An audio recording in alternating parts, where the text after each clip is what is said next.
Hello friends. तो हम एक नई वीडियो के साथ आपके सामने फिर से हाजिर हुए हैं। तो इस वीडियो में हम जो हमारी इंजीनियरिंग ड्राइंग है फर्स्ट ईयर, उसमें जो लाइंस के प्रकार आते हैं, इसमें क्या है, नाम दे देगा और बोल देगा किसका हमको बना के बताना है। तो उसके लिए हम आपको वही लाइंस लेके आए हैं जो अपने पेपर में आते हैं। तो जो सबसे पहली लाइन होती है, ये देखिए, ये होती है कॉन्टिन्यूअस थिक, मतलब मोटी वाली। इसको हम एच बी से बनाएंगे। और ये कंटिन्यूस मतलब होता है जारी रहेगी, इसका कोई भी अंत नहीं होगा, चाहे हम जिसको जितना भी बढ़ा सकते हैं। तो इसका जो यूज होता है, देखिए, A1 विजिबल आउटलाइंस, मतलब जब हम जॉब बनाते हैं या कोई ऐसा ड्राइंग बनाते हैं तो उसमें जो लाइन सबसे बाहर वाली लाइन होती है और जो हमको स्पष्ट अपनी आंखों से दिखती है, उसको हम विजिबल लाइन बोलते हैं। तो उसके लिए हम कंटिन्यूअस थिक का यूज करते हैं।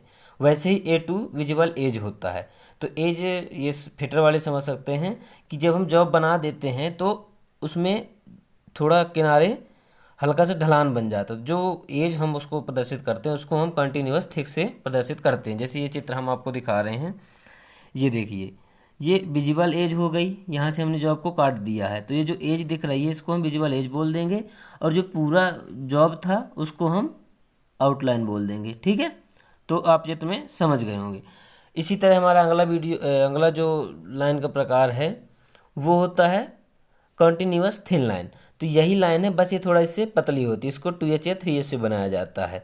इसमें क्या होता है, ये स्ट्रेट सीधी भी हो सकती है और कर्व के रूप में भी हो सकती है। तो इसके जो यूज होते हैं हम देख लेते हैं। इमेजिनरी लाइंस, इमेजिनरी मतलब होता है कि जैसे हम कोई चीज़ है नहीं, लेकिन उसको हम अपने दिमाग में उसको इमेजिन कर रहे हैं। ठीक है, तो वहाँ पे इस लाइन्स का उपयोग किया जाता है, कंटिन्यूअस थिन लाइन का।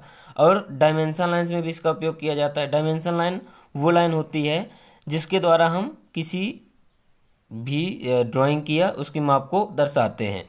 ठीक है, प्रोजेक्शन लाइन्स और एक्सटेंशन लाइन्स। तो एक्सटेंशन लाइन वो होती है जहाँ पे हम डायमेंशन लाइन यूज करते हैं, तो उसके लिए जो हम अपनी ड्राइंग से सीधी लाइन उसको खींचते हैं। अभी हम आगे चित्र में दिखाएंगे आपको।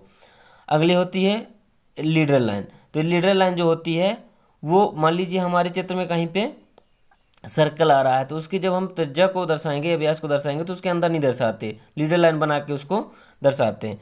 हैचिंग, हैचिंग होता है जहाँ पे मान लीजिए कोई हमारा जॉब है या उसको बीच से काट दिया गया है, उसको हमको ड्राइंग में प्रदर्शित करना है, तो वहाँ पे हम हैचिंग लाइन का उपयोग करते हैं। आउटलाइंस और रिवॉल्व्ड सेक्शंस इन प्लेस। तो मान लीजिए कोई जॉब है, उसमें बाहरी लाइन है और उसको हल्का कटान के रूप में या टुकड़े के रूप में दर्शाना है, तो उसमें भी हम कंटिन्यूअस थिन लाइन का उपयोग करते हैं।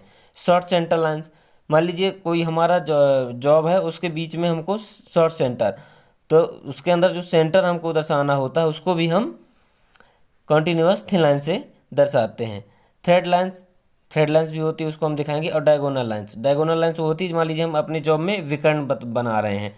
तो देखिए, हम अपने चित्र में आपको इसमें सब कुछ दिखा देते हैं। ये देखिए चित्र, ये देख लीजिए। तो ये हमारा सबसे पहले हो गया क्या, इमेजिनरी लाइंस। तो इमेजिनरी लाइंस तो वो हम जब इमेजिन करेंगे उसमें हम दर्शा देंगे। दूसरा होता है डायमेंशन लाइन। तो देखिए, डायमेंशन लाइन ये देख लीजिए बिटू है, ये जो हम दर्शाते हैं ऐसे करके, मान लीजिए इसका हम माप दर्शा रहे हैं, तो ये जो हमारा बनता है जिसमें तीर लगे रहते हैं उसको हम डायमेंशन लाइन बोलते हैं। और प्रोजेक्शन लाइंस और एक्सटेंशन लाइंस, तो ये जो तीर लगे हैं इनको जो हम जब मान लीजिए दर्शाने के लिए ये जो लाइन खींच देते हैं उसको हम बोल देते हैं क्या, एक्सटेंशन लाइन। एक्सटेंशन मीन्स होता है बढ़ाना। तो जब हम किसी, मान लीजिए यहाँ के हम माप दर्शा रहे हैं तो यहाँ तक जो बढ़ा रहे हैं ये एक्सटेंशन लाइन्स होती है, और जिससे हम माप को प्रदर्शित करते हैं वो होता है हमारा डायमेंशन लाइन। उसके बाद आता है प्रोजेक्शन लाइन। हाँ, प्रोजेक्शन लाइन हो गया है। इसके बाद आता है लीडर लाइन। तो लीडर लाइन ये देखिए, मान लीजिए यहाँ पर हमने अब ये वाली लाइन से इसको दर्शा दिया है, तो अब हम यहीं तो इसको दर्शा नहीं सकते, तो जिस लाइन का उपयोग हम इसको कहीं और दर्शाने के लिए करते हैं, देखिए जैसे ये तीर बना के ऐसे तिरछा कर देते हैं, ये होती है हमारी लीडर लाइन। अब इसमें भी ये थ्रेड लाइन हो जाएगी। मान लीजिए मेन लाइन ये है, फिर इसमें भी हमको बताना है कि क्या है, तो इसी जो हम ये लाइन खींचते हैं इसको लीडर लाइन बोलते हैं। जो पूरी लाइनें तिरछा जाके मुड़ जाती है इसको हम थ्रेड लाइन बोलते हैं। उसके बाद हमारे आता है हैचिंग। तो हैचिंग देखिए, यहाँ से जॉब हमारा था, यहाँ से यह जॉब टूट गया या उसको काट दिया गया। तो जब हम इसको दर्शाएंगे तो ये देखिए ऐसे तिरछा लाइन से हैचिंग करके दर्शा देते हैं, ठीक है। इसके बाद हमारा आता है आउटलाइंस ऑफ रिवॉल्व सेक्शन। तो आउटलाइंस इसमें तो नहीं है हमारे चित्र में, लेकिन जब भी कोई जॉब बाहर से मान लीजिए कहीं से उसको हल्का सा काट दिया गया है तो उसका जो टुकड़े को दर्शाने के लिए भी हम इसी का उपयोग करते हैं। इसके आगे है शॉर्ट सेंटर लाइन। तो शॉर्ट सेंटर लाइन देखिए, ये मान लीजिए गोला है, इसको हम डैश डैश करके ऐसे ये डैश करके ये प्लस बन जाता है, जहाँ पे इसका सेंटर आता है उसको हम सेंटर बोलते हैं, और ये जो लाइन होती है इसको हम शॉर्ट सेंटर लाइन बोलते हैं। थ्रेड लाइन होती है, थ्रेड लाइन तो हम बता दिए हैं, ये देखिए यहाँ से ऐसी जो लाइन जाती है थ्रेड लाइन होती है, ठीक है। और इसमें के लिए जो लाइन का उपयोग किया जाए तो लीडर लाइन होती है। और हम लास्ट होता है हमारा जो कंटिन्यूस थिन का उपयोग होता है उसका लास्ट है डायगोनल लाइन। तो ये देखिए जैसे विकर्ण बनाते हैं हम किसी भी उसमें, तो जो विकर्ण बनाने के लिए जिस लाइन का उपयोग किया जाता है उसको हम डायगोनल लाइन कहते हैं। तो यहाँ पे देख लीजिए ये अलग से भी दिया है। तो जो हमारे ये वाली लाइन होती है, ऐसे जो देखिए यहाँ से तीर है, यहाँ से मुड़ गया, ये थ्रेड लाइन होती है। ये जो यहाँ से लाइन होती है हम इसको लीडर लाइन बोलते हैं, ठीक है। तो इतना यही दोनों ज़्यादा मेन है। अब इसके बाद हम अगला देखते हैं। अगला हमारा आता है कंटिन्यूअस थिन फ्री हैंड। तो फ्री हैंड का मतलब होता है देखिए कर्व के रूप में, इसमें स्केल का उपयोग नहीं करना, अपने पेन या पेंसिल लेना है उससे हम इसको बना देते हैं। तो ये तिरछा भी हो जाती है तो ये चल जाता है, ठीक है। तो इसको हम बोलते हैं कर्व लाइन भी बोलते हैं, CURVED कर्व्ड। तो इसका जो उपयोग होता है लिमिट ऑफ वर्टिकल और interrupted views and section if the limit is not a chain thin. तो मान लीजिए हमने किसी जॉब के टुकड़े को दर्शाना है, तो उसको इससे हम इसलिए दर्शाते हैं जिसकी कोई लिमिट नहीं, मतलब माप नहीं दी रहती है, ठीक है। तो माप जिसकी नहीं दी होती है उसको हम कर्व लाइन से दर्शा देते हैं। तो इसका भी हम देखिए चित्र में देख लेते हैं। ये देखिए, ये मान लीजिए यहाँ से जॉब कटा है लेकिन हमारी इसके पास माप हमारे पास नहीं है, तो हम इसको ऐसे करके कर्व लाइन से दर्शा देते हैं। तो ये ध्यान रखें कि ये कर्व लाइन है, और जो जिसमें ऐसा बना रहता है वो मान लीजिए जो जॉब कटा होता है उसको हम ऐसे कर देते हैं, वो हमारा होता है हैचिंग लाइन, ठीक है। तो अगला हमारा आता है क्या, डी में हमारा आता है continuous thin straight with zig zag.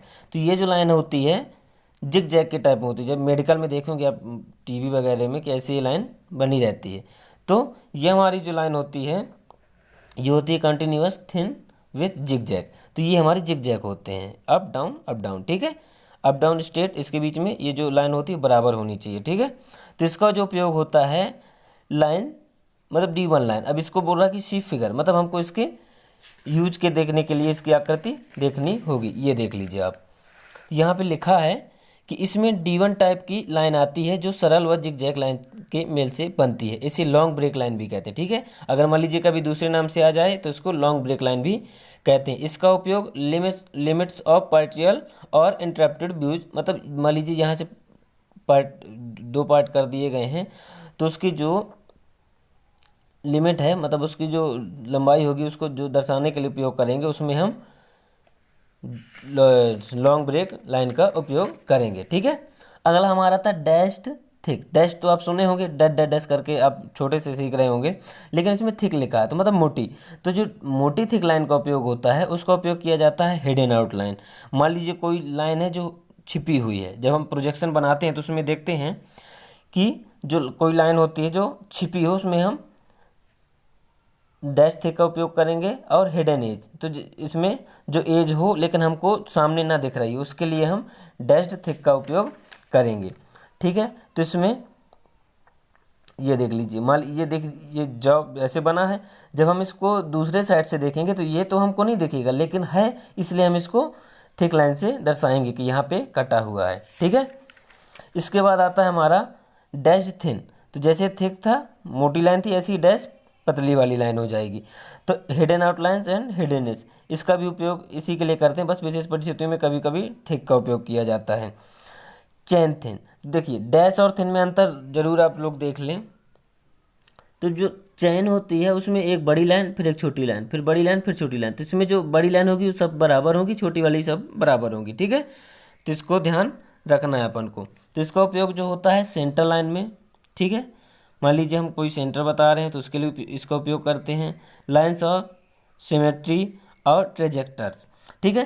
तो जो चैन लाइन होती है उसका उपयोग हम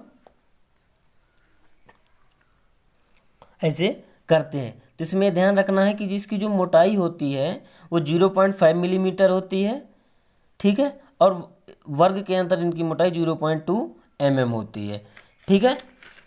इसके बाद हमारा आता है क्या सॉरी, चैन थिक। तो हमारी जो चैन थिन थी, अच्छा चैन थिन ये थी, उसके बाद हमारा आता है चैन थिक। तो ये जो चैन वाली लाइन ही होगी बट ये थोड़ा मोटी होगी, ठीक है, और इसके जो बीच वाली लाइन होगी वो थोड़ा उसके अपेक्षा बड़ी होगी। तो इसका उपयोग किया जाता है इंडिकेशन ऑफ लाइंस और surface to which is special एक रिक्वायरमेंट अप्लाइज।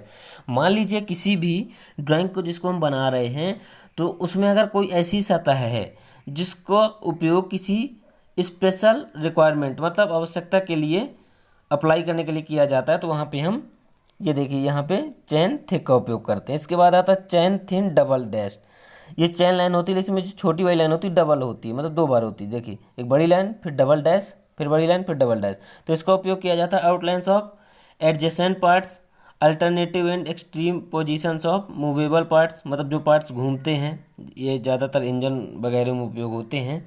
इसके बाद आता है initial outlines prior of forming of part situated in front of the cutting plane. मान लीजिए जो कटान जहाँ पे लगाते हैं उसके लिए हम इसका उपयोग करते हैं। तो इसके जो